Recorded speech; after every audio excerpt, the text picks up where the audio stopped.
BMD college Dayalpur के BA part 1 इतिहास honours के छात्र छात्राओं के लिए आज प्राचीन इतिहास से वैदिक सभ्यता टॉपिक पे मैं चर्चा करने जा रहा हूँ। मैं नागेश्वर कुमार, सहायक प्राध्यापक इतिहास विभाग, बीएमडी कॉलेज दयालपुर। वैदिक सभ्यता क्या थी? वैदिक सभ्यता आर्यों के द्वारा भारत में सिंधु और सरस्वती उसकी सहायक नदियों के आसपास विकसित सभ्यता थी। वैदिक काल का विभाजन हम अध्ययन के क्रम में 2 कालखंडों में करते हैं। पहला ऋग्वैदिक काल, जिसका कालखंड है 1500 से 1000 ईसा पूर्व, और दूसरा उत्तर वैदिक काल, जिसका कालखंड है 1000 से 600 ईसा पूर्व। आर्य सर्वप्रथम पंजाब एवं अफगानिस्तान में बसे। मैक्स मूलर ने आर्यों का मूल निवास स्थान मध्य एशिया को माना है। आर्यों द्वारा निर्मित सभ्यता वैदिक सभ्यता कहलाई। आर्यों द्वारा विकसित सभ्यता ग्रामीण सभ्यता थी। आर्यों की भाषा संस्कृत थी। आर्यों के प्रशासनिक इकाई को आरोही क्रम में इन 5 भागों में बांटा जा सकता है। सबसे नीचे कुल, उसके ऊपर ग्राम, ग्राम के ऊपर विश्व, विश्व के ऊपर जन, जन के ऊपर राष्ट्र। ग्राम के मुखिया ग्रामणी अथवा विश्व का प्रधान विश्वपति कहलाते थे। जन के शासक को राजन कहा जाता था। राज्याधिकारियों में सेनानी एवं पुरोहित प्रमुख थे। सूत, रथकार तथा कम्मादी आदि अधिकारी रत्नी कहे जाते थे। इनकी संख्या राजा सहित करीब 12 हुआ करती थी। पूरब दुर्गपति एवं स्पस यानी जनता की गतिविधियों को देखने वाले गुप्तचर होते थे। पूरब दुर्गपति होते थे और स्पर्श जनता की गतिविधियों को देखने वाले गुप्तचर होते थे।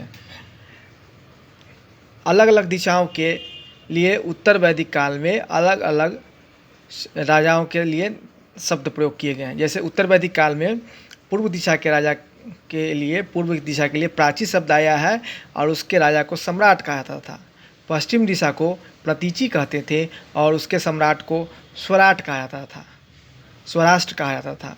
उत्तर दिशा के उदीची कहा जाता था और इसके शासक को विराट कहा जाता था। मध्य को मध्य कहा जाता था और उसके शासक को राजा कहा जाता था। दक्षिण को दक्षिणी कहा जाता था और उसके शासक को भोज कहते थे। वाजपति जो था वह गोचर भूमि यानी गौ चरने की भूमि का अधिकारी होता था। वैदिक काल में उग्र अपराधियों को पकड़ने का कार्य करता था। सभा एवं समिति जो थी वह राजा को सलाह देने वाली संस्था थी। यानी उस काल में भी राजा जो है सलाह से मशवरे से काम करता था।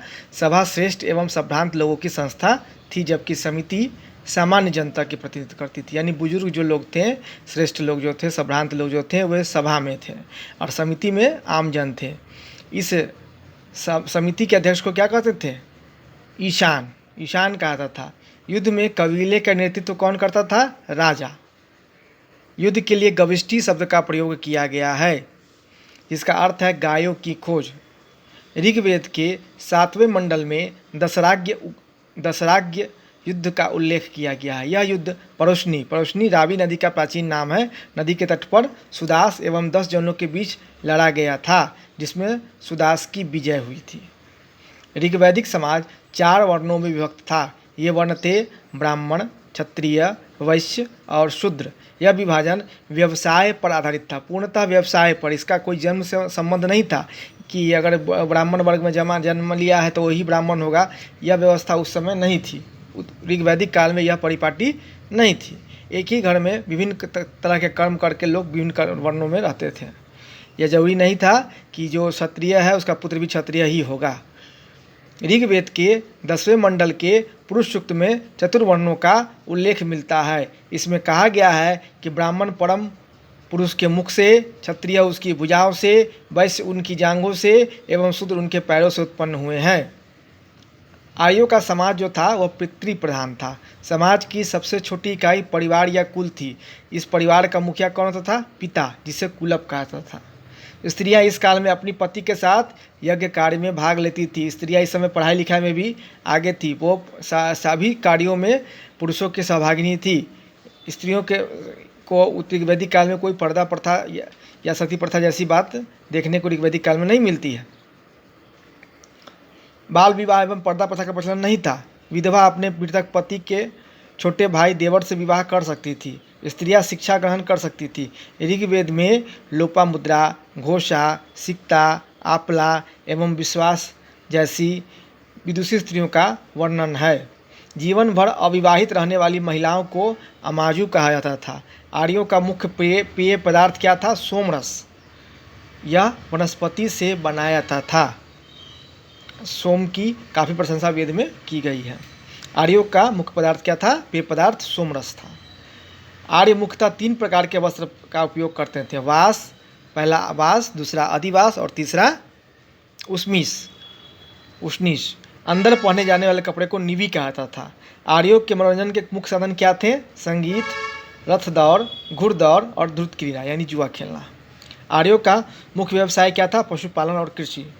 आर्यों का मुख्य व्यवसाय पशुपालन और कृषि था। गाय को अघन्या यानी न मारे जाने योग्य पशु की श्रेणी में रखा गया था। गाय की हत्या करने वाले या उसे घायल करने वाले को वेदों में मृत्युदंड अथवा देश से निकालने की व्यवस्था की गई है। आर्यों का प्रिय पशु क्या था? घोड़ा। सबसे प्रिय पशु था घोड़ा और सर्वाधिक प्रिय देवता इंद्र थे। वेदों के उपरांत उपनिषदों की रचना की गई है, जिनकी कुल संख्या 108 है। महापुराणों की संख्या 18 है और वेदांग की संख्या 6 है।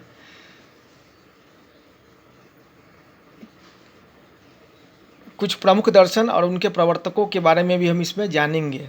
चार्वाक दर्शन जो है उसके प्रवर्तक चार्वाक थे। योग दर्शन के प्रवर्तक ऋषि पतंजलि थे। सांख्य दर्शन के प्रवर्तक कपिल मुनि थे।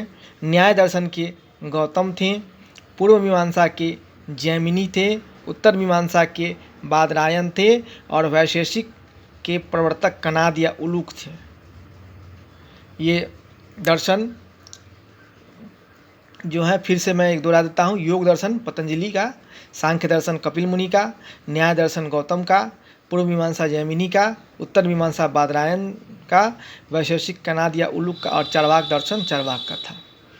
आर्यों द्वारा खोजी गई धातु, पहली धातु जो थी वह सबसे पहले जो उपयोग की धातु लाई गई तो वो तो कांसा या पीतल थी, तांबा थी। लेकिन बाद में आर्यों द्वारा जो खोजी गई धातु थी वह लोहा थी, जिसका उल्लेख श्याम अयस्क के रूप में मिलता था। यानी आर्य लोग लोहे से परिचित थे। तांबे को लोहित अयस्क कहा जाता था। व्यापार हेतु दूर दूर तक जाने वाले व्यक्ति को पणी कहते थे, यानी व्यापारी को पणी कहा जाता था। लेन देन की वस्तु विनिमय प्रणाली प्रचलित थी। वस्तु विनिमय की प्रणाली यानी बार्टर सिस्टम था। ऋण देकर ब्याज लाने वाले व्यक्ति, जो ब्याज लेता था व्यक्ति, उसको बेकनाट सूदखोर कहा जाता था। मनुष्य एवं देवता के बीच मध्यस्थ की भूमिका निभाने वाले देवता के रूप में अग्नि की पूजा करती थी। यानी अग्नि क्या थे? यज्ञ के माध्यम से हम लोग अग्नि में जो हवन देते थे वह देवता तक पहुंचता था। यानी अग्नि जो थे मध्यस्थ की भूमिका निभाते थे। किस में? भक्त और भगवान के बीच, मनुष्य और देवता के बीच। ऋग्वेद में लिखित सभी नदियों में सरस्वती सबसे महत्वपूर्ण तथा पवित्र मानी जाती थी। ऋग्वेद में गंगा का 1 बार और यमुना का 3 बार उल्लेख हुआ है। इसमें सिंधु नदी का उल्लेख सर्वाधिक बार हुआ है। उत्तर वैदिक काल में इंद्र के स्थान पर प्रजापति सर्वाधिक प्रिय देवता हो गए थे। उत्तर वैदिक काल में राजा के राज्याभिषेक के समय राजसूय यज्ञ का अनुष्ठान किया जाता था।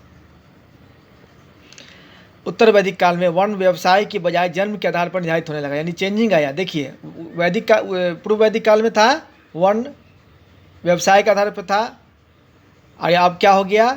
उत्तर वैदिक में जन्म के आधार पर, जिस जाति में जन्म होगा उसी जाति में आप रहेंगे, जिस वर्ण में जन्म होगा उसी वर्ण में आप रहेंगे। उत्तर वैदिक काल में हल को सिरा और हल की रेखा को सीता कहा जाता था। उत्तर वैदिक काल में निष्क और शतमान मुद्रा की इकाइयाँ थी, लेकिन इस काल में किसी खास भार, आकृति और मूल्य के सिक्कों का चलन का कोई प्रमाण नहीं है। देखिए, वैदिक काल में क्या था? बार्टर सिस्टम था। लेकिन हम उत्तर वैदिक में आते हैं तो देखते हैं कि निष्क और शतमान जैसी मुद्रा की इकाइयाँ अस्तित्व में आ गई हैं। सांख्य दर्शन भारत के सभी दर्शनों में सबसे प्राचीन है। इसके अनुसार मूल तत्व 25 है, जिसमें प्रकृति पहला तत्व है। सत्यमेव जयते मुंडकोपनिषद से लिया गया है। इसी उपनिषद में यज्ञ की तुलना तूटी नाव से की गई है। गायत्री मंत्र सवित्री नामक देवता को समर्पित है, संबोधित है, जिसका संबंध ऋग्वेद से है। उत्तर वैदिक काल में कौशाम्बी नगर में प्रथम बार पक्की ईंटों का प्रयोग किया गया है। महाभारत और रामायण 2 महाकाव्य हैं। महाभारत का पूरा नाम जय संहिता है, यह विश्व का सबसे बड़ा महाकाव्य है। गोत्र नामक संस्था का जन्म भी उत्तर वैदिक काल में हुआ था। ऋग्वैदिक कालीन देवता और उनका संबंध किससे था वह देखेंगे हम लोग।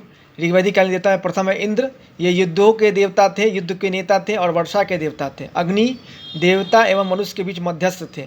वरुण पृथ्वी एवं सूर्य के निर्माता थे। समुद्र का देवता थे। विश्व के नियामक एवं शासक, सत्य का प्रतीक, ऋतु परिवर्तन एवं दिन रात करता वरुण देव। द्यौ आकाश का देवता, सबसे प्राचीन देवता। सोम वनस्पति देवता। उषा प्रगति एवं उत्थान के देवता। अश्विन विपत्तियों को हरने वाले देवता। पूषण पशुओं के देवता। विष्णु